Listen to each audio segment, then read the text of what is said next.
یہ بات ایک سمجھنے کی ضرورت ہے. آپ کو پہلے بھی یہ بات کہی ہے کہ نفلی عبادات میں سے دو عبادتیں ایسی ہیں، دو عبادتیں کہ جن کو چھوڑ دینے کی وعید قرآن پاک میں بیان ہوئی ہے. ایک نفلی عبادت ان میں سے انفاق فی سبیل اللہ ہے، اور دوسری نفلی عبادت ذکر الہی کو چھوڑ دینا. وَمَنْ يَعْشُ عَنْ ذِكْرِ الرَّحْمَنِ نُقَيِّضْ لَهُ شَيْطَانًا فَهُوَ لَهُ قَرِينٌ. جو بندہ اللہ کے ذکر سے منہ موڑ لیتا ہے اور اللہ کا ذکر کرنا کم کر دیتا ہے، ہم شیطان کو اس کا ساتھی مستقل بنا دیتے ہیں. وہ ہر وقت پھر اس شیطان کے بہکاوے میں آتا رہتا ہے اور اس کے حفاظتی حصار ختم ہو جاتے ہیں. یہ حضرت یحییٰ کو جو اللہ رب العزت نے حکم دیا تھا نماز کو قائم کرو، روزوں کو رکھو، زکوٰۃ کو ادا کرو، اور اس کے بعد ان کو کس چیز کی تبلیغ کی گئی تھی؟ ذکر کا قلعہ قائم کرو، کیونکہ ذکر بذات خود ایک قلعہ ہے جو تمہیں شیاطین سے محفوظ رکھے گا اور شیاطین سے بچا دے گا. ذکر بذات خود ایک حصار ہے، ذکر بذات خود ایک قلعہ ہے. وَمَنْ أَعْرَضَ عَنْ ذِكْرِي فَإِنَّ لَهُ مَعِيشَةً ضَنْكًا وَنَحْشُرُهُ يَوْمَ الْقِيَامَةِ أَعْمَىٰ. اللہ رب العزت نے اس نفلی عبادت کو چھوڑنے کے حوالے سے کلام حمید کے اندر کتنی عجیب آیت کو نازل کی ہے. وَمَنْ أَعْرَضَ عَنْ ذِكْرِي فَإِنَّ لَهُ مَعِيشَةً ضَنْكًا. جو بندہ میرے ذکر کو بھول جائے گا یا میرے ذکر کو کم کرنا شروع کرے گا یا ذکر میں کمی کرتا چلا جائے گا، ہم اس کی معیشت کو تنگ کر دیں گے. اس کے اوپر عرصہ حیات تنگ کر دیا جائے گا، اور صرف دنیا کے اندر اس کی معیشت تنگ نہیں ہوگی. وَنَحْشُرُهُ يَوْمَ الْقِيَامَةِ أَعْمَىٰ قَالَ رَبِّ لِمَ حَشَرْتَنِي أَعْمَىٰ وَقَدْ كُنْتُ بَصِيرًا. اور اس کو قیامت کے دن اندھا کر کے اٹھا لیں گے اور وہ کہے گا قَالَ رَبِّ لِمَ حَشَرْتَنِي أَعْمَىٰ، اے اللہ مجھے اندھا کیوں اٹھایا گیا؟ دنیا میں تو میری آنکھیں ہوا کرتی تھیں. قَالَ كَذَلِكَ أَتَتْكَ آيَاتُنَا فَنَسِيتَهَا وَكَذَلِكَ الْيَوْمَ تُنسَىٰ. یہ آیت قرآن پاک کی ذکر کی، اللہ کی یاد کو اللہ کی یاد سے غافل ہونے کے بارے میں اتنی بڑی وعید ہے کہ انسان حیران رہ جائے گا. اللہ جواب میں اس اندھے کو کہے گا قَالَ كَذَلِكَ أَتَتْكَ آيَاتُنَا. دنیا میں تیرے پاس قرآن پاک تھا، تجھے ہماری آیات کا پتہ تھا؟ جی پتہ تھا. تو ان آیات کے اوپر غور و فکر نہیں تھا کرتا، تو ان آیات کو نہیں تھا پڑھتا، اس لیے تجھے اندھا کر کے اٹھا لیا گیا ہے. جس طرح دنیا میں تو ہماری آیتوں کو بھول گیا، آج رب بھی تجھے اس قیامت کے دن بھلا دے گا. آج تجھے بھی نسیم منسیہ کر دیا جائے گا. آج تیری طرف بھی نظر رحمت نہیں ہوگی. یہ قرآن پاک سے اعراض کرنے کا اور ذکر الہی سے اعراض کرنے کا نتیجہ ہے میرے بھائیوں.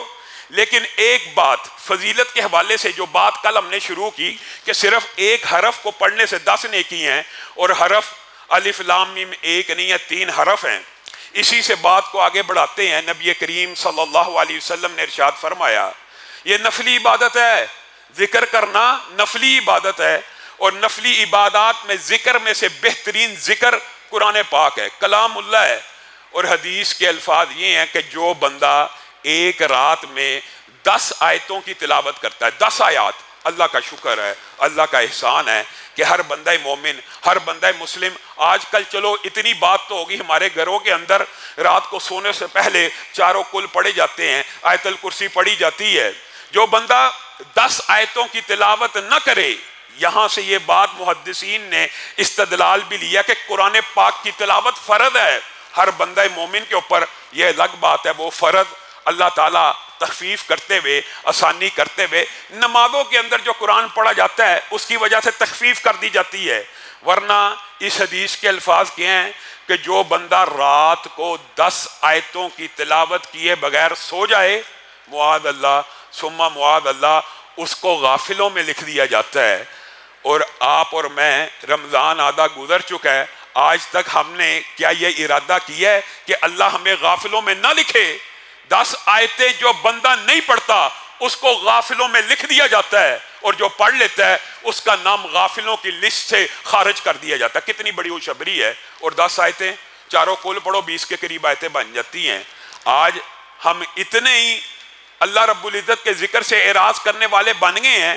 ایک تو یہ کہ ذکر سے اعراض کریں گے شیطان باقاعدہ ایک جن آپ کے ساتھ اور مزید ایڈ کر دیا جائے گا جو ہر وقت آپ کو گمراہ کرتا رہے گا، آپ کے جسم کے اوپر، دل کے اوپر، دماغ کے اوپر، ہر چیز کے اوپر قابض ہو جائے گا اور قابض ہو کے آپ کو برائی کے کاموں میں لگائے گا۔ دوسری وعید کہ آپ کی معیشت تنگ ہو جائے گی، اور معیشت تنگ ہونے سے مراد وہی ہے جو پہلے آپ کے سامنے رکھتا ہوں۔ یہ نہیں کہ پیسے کم ہو جائیں گے، پیسے سے برکت اٹھ جائے گی، پیسہ تو بڑا آ رہا ہے لیکن ساتھ ساتھ بیماری بھی لا رہا ہے، پیسہ تو بڑا آ رہا ہے، شوگر بھی ہے، ڈپریشن بھی ہے، بلڈ پریشر بھی ہے، معاذ اللہ کینسر جیسی بیماریاں بھی ہیں، معیشت ضنکا، معیشت کو تباہ و برباد کر دیا جائے گا۔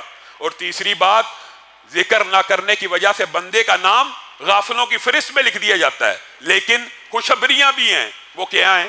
نبی کریم صلی اللہ علیہ وسلم نے ارشاد فرمایا، جو بندہ، یہ تو تھا نماز سے باہر تلاوت کرنا، جو بندہ نماز کے اندر کتنی آیتوں کی تلاوت کرتا ہے؟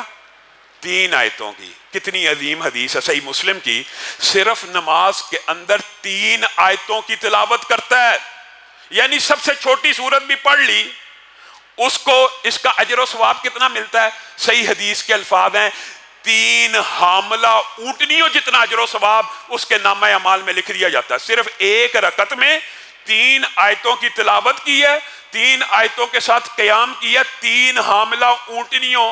یہ جو 3 حاملہ اونٹنی ہیں، اس کا مطلب کیا ہے کہ 3 حاملہ اونٹنیاں لکھ دی گئیں؟ اس سے مراد یہ ہے اگر تو کمائی کرے، پیسے خرچ کرے، 1.5-2 لاکھ کی ایک حاملہ اونٹنی آتی ہے، جس کی آج کل بھی 1.5-2 لاکھ کی نہیں آتی، سمجھانے کے لیے کہہ رہا ہوں، کم از کم 2.5-3 لاکھ کی کوئی حاملہ اونٹنی بیچے، اول تو بیچتے ہی نہیں ہے، کوئی بیچے تو 3 لاکھ کی اگر اوسط قیمت لگائی جائے، 9 لاکھ روپیہ جمع کر کے اللہ کی بارگاہ میں خرچ کرنا کتنا مشکل کام ہے، اور اس کے مقابلے کی نیکی کتنی آسان ہے۔ اور یہی وجہ اماموں نے لکھ دیا کہ بدنی عبادات، مالی عبادات کی اپنی ایک ویلیو ہے، لیکن بدنی عبادات میں جتنا مقام و مرتبہ قولی عبادت کو مل گیا، یعنی ذکر الہی کو، یہ اور کسی نیکی کے حصے میں نہیں آیا۔ صرف 3 آیتیں پڑھنی ہے، قیام کے اندر 3 حاملہ اونٹنیوں کے انفاق جتنا ثواب مل جائے گا۔ اور اگر قیام میں نہیں پڑھی، مسجد میں آئے ہیں، یہ بھی حدیث صحیح ہے، اور مسجد آ کے صرف 2 آیتیں پڑھی ہیں، قاری صاحب کو کہا ان کی ذرا تجوید مجھے سیدھی کرا دی جائے، کسی عالم سے پوچھا ان دونوں آیتوں کا مجھے ترجمہ بتا دیا جائے، تو نبی کریم صلی اللہ علیہ وسلم نے اپنے صحابہ کو کہا تھا، کون ہے جو جائے وادی عقیق سے جا کے 2 اونٹنیوں کو، اونچی کوہانوں والی خوبصورت، مراد یہ تھی فل تندرست اونٹنیوں کو لے کے آ جائے بغیر ظلم کے۔ صحابہ نے کہا ہر کوئی چاہے گا کہ ہم بھی لے آئیں، ہمیں طریقہ تو بتلائیے۔ کہا صرف 2 آیتیں اگر قرآن پاک کی مسجد میں جا کے سمجھ لو گے، ان کی تجوید سیدھی کر لو گے، مفہوم یہ ہے، یا ترجمہ سمجھ لو گے یا اس کا مفہوم سمجھ لو گے، تمہارے نامہ اعمال میں 2 اونٹنیاں لکھ دی جائیں گی، 2 اونٹ لکھ دیے جائیں گے۔ اور میرے بھائیوں، یہ تو 3 آیتوں کی بات کی ہے، یہ تو 10 آیتوں کی بات کی کہ بندہ غافلوں سے باہر ہو جاتا ہے۔ قرآن پاک کی 100 آیتوں کی تلاوت کے بارے میں حدیث صحیح موجود ہے۔ جو بندہ قرآن پاک کی 100 آیتوں کی تلاوت کرتا ہے، قیام کے علاوہ کی بات ہو رہی ہے، قیام کا اجر و ثواب تو جو آپ کو بتلا دیا، جتنی آیتیں پڑھتی جائیں گے اتنی حاملہ اونٹنیاں ملتی جائیں گی۔ یہ قیام کے علاوہ بندے نے قرآن پاک کھولا، 100 آیتوں کی تلاوت کی، اور اگر آپ 30ویں پارے کی طرف سے 100 آیتیں پڑھنا شروع کریں گے، چند منٹ میں 100 آیتیں ہو جائیں گی۔ اگر سورۃ بقرہ کی طرف سے شروع کریں گے، ظاہر ہے آپ کو زیادہ پڑھنا پڑے گا، لیکن 100 آیتوں کی جو بندہ تلاوت کر لیتا ہے، صحیح حدیث کے الفاظ ہیں، اس کے نامہ اعمال میں پوری رات کا قیام لکھ دیا جاتا ہے۔ آج ارادہ کریں، وعدہ کریں کہ 100 آیتیں ہر روز زندگی میں پڑھ کے سوئیں گے۔ 100 آیتیں پڑھنا کون سا مشکل ہے؟ یہ کوئی مشکل کام نہیں۔ آپ نیکی کا ارادہ کریں تو صحیح، برائی کو چھوڑنے کا ارادہ کریں تو صحیح۔ اور بات آئی ہے تو یہ بھی سمجھ لیجئے، جس طرح 100 آیتوں کو پڑھنے سے پوری رات کا قیام ہے، عشاء کی نماز باجماعت پڑھی، فجر کی جماعت باجماعت پڑھی، فجر کی نماز پوری رات کا قیام، اسی طرح ایک اور حدیث بھی ہے جس سے میں اور آپ غافل ہیں، اور ہمارے بھائی رمضان کے اندر بھی سستی کر جاتے ہیں۔ وہ کیا ہے؟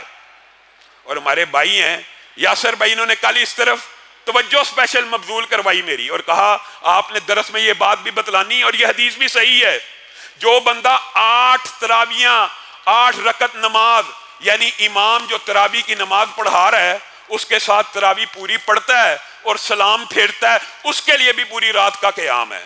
ہمارے بھائی 4 رکعت پڑھ کے درس سن کے اکثر چلے جاتے ہیں، ان کو چاہیے کہ 8 رکعت پوری کر کے اگر امام کے ساتھ سلام پھیریں گے پوری رات کا قیام لکھ دیا جائے گا۔ آپ آتے ہیں مسجدوں میں، رمضان کا موسم ہے، نیکیوں کا موسم بہار ہے، آپ یہ چھوٹے چھوٹے کلیات یاد کر لیجئے، 3 آیتوں کا، 10 آیتوں کا، 100 آیات کا، اور اسی طرح 8 رکعت امام کے ساتھ سلام پھیر کر پوری رات کا قیام۔ اور اسی پر بس نہیں ہے، ایک آج آپ کو کلیہ بتانا ہے اور آپ سے وعدہ بھی لینا ہے کہ آپ میں سے ہر ایک نے ایک ہفتے میں 1 مرتبہ یا کم از کم 1 مہینے میں 1 مرتبہ اس حدیث کے اوپر عمل کرنا ہے۔ اور حدیث حسن درجے کی ہے۔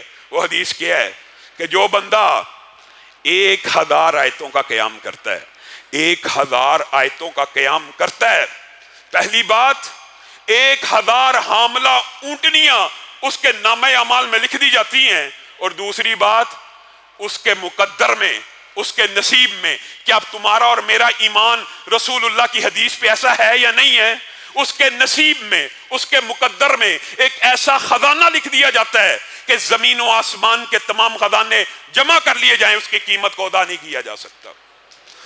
1000 آیتوں کا قیام سننے میں آپ کو بڑا مشکل لگے گا، لیکن اس کا میں آپ کو ایک آسان کلیہ بتاتا ہوں، جو بندہ حافظ قرآن نہیں بھی ہے وہ بھی سن لے۔ یہاں اگر 8 تراویح پڑھ کے گیا ہے، ابھی 3 کی گنجائش باقی ہے، 2 رکعت گھر جا کے پڑھے، اور اس کے اندر پہلی رکعت میں 29واں پارہ پڑھ لے، دوسری رکعت میں 30واں پارہ پڑھ لے، الحمدللہ ثم الحمدللہ۔ علماء نے یہ محنتیں کی ہیں، ان 2 پاروں میں آیتوں کی تعداد 1000 سے زائد ہو جاتی ہے۔ کتنا مشکل ہے، قرآن کھول کے پڑھ لو۔ 1000 آیتوں کے ساتھ جو بندہ قیام کرتا ہے، 1000 حاملہ اونٹنیاں، ان کا انفاق اس کے مقدر میں لکھ دیا جاتا ہے۔ اور ایسے مقدر اور نصیب کے کیا کہنے کہ جس کے نصیب میں ایسا خزانہ لکھا جاتا ہے جس خزانے کی قیمت دنیا اور آسمان کی ساری دولتیں مل کے نہیں کر سکتی۔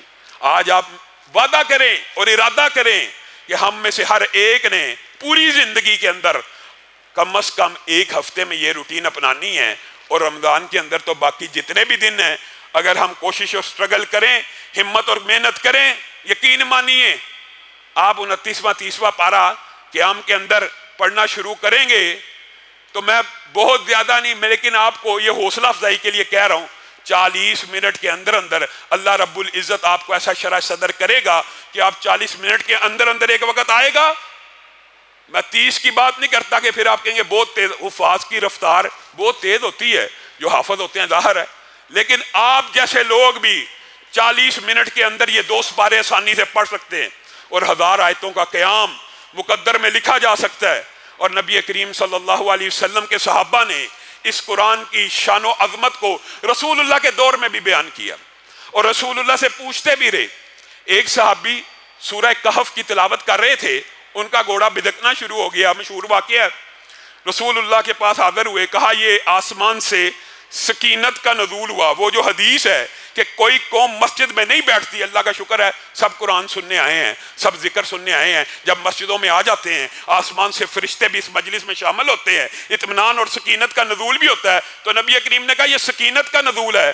اور اسید بن خضیر کی جو حدیث ہے وہ کتنی عمدہ ہے، وہ کہتے ہیں میں سورت کی تلاوت کر رہا ہوں، بعد میرا بیٹا یحییٰ بیٹھا ہے، یحییٰ، اور یحییٰ گھوڑے کے قریب ہی ہے، میں تلاوت کرتا ہوں، آسمان سے بادل کی ایک ٹکری قریب آ جاتی ہے، اور میں کیا دیکھتا ہوں، اس بادل کی ٹکری کو نیچے آتا دیکھ کر میرا گھوڑا ہنہنانا شروع کر دیتا ہے، ہلنا شروع کر دیتا ہے، بے چین ہو جاتا ہے، اور میرا بیٹا یحییٰ پاس ہی لیٹا ہے، اور میں یہ خوف محسوس کرتا ہوں کہ میرے بیٹے یحییٰ کو گھوڑے کی ٹانگ نہ لگ جائے، میں تلاوت کو مؤخر کر دیتا ہوں، وہ بادل کچھ اوپر چلا جاتا ہے، میں پھر قرآن پاک کی تلاوت شروع کر دیتا ہوں، پھر ایسا ہوتا ہے بادل قریب آتا ہے، گھوڑا ہنہنانا شروع کر دیتا ہے، مجھے یحییٰ کا خوف ڈر آتا ہے، میں پھر تلاوت کو مؤخر کر دیتا ہوں۔ 2-3 مرتبہ ایسا ہوا، اے اللہ کے رسول وہ بادل جب آخری مرتبہ میں نے تلاوت کو منسوخ کیا، ترک کیا، میں نے وہ بادل کی ٹکری بھی دیکھی، اس کے اندر تو ایسا محسوس ہوتا تھا چراغ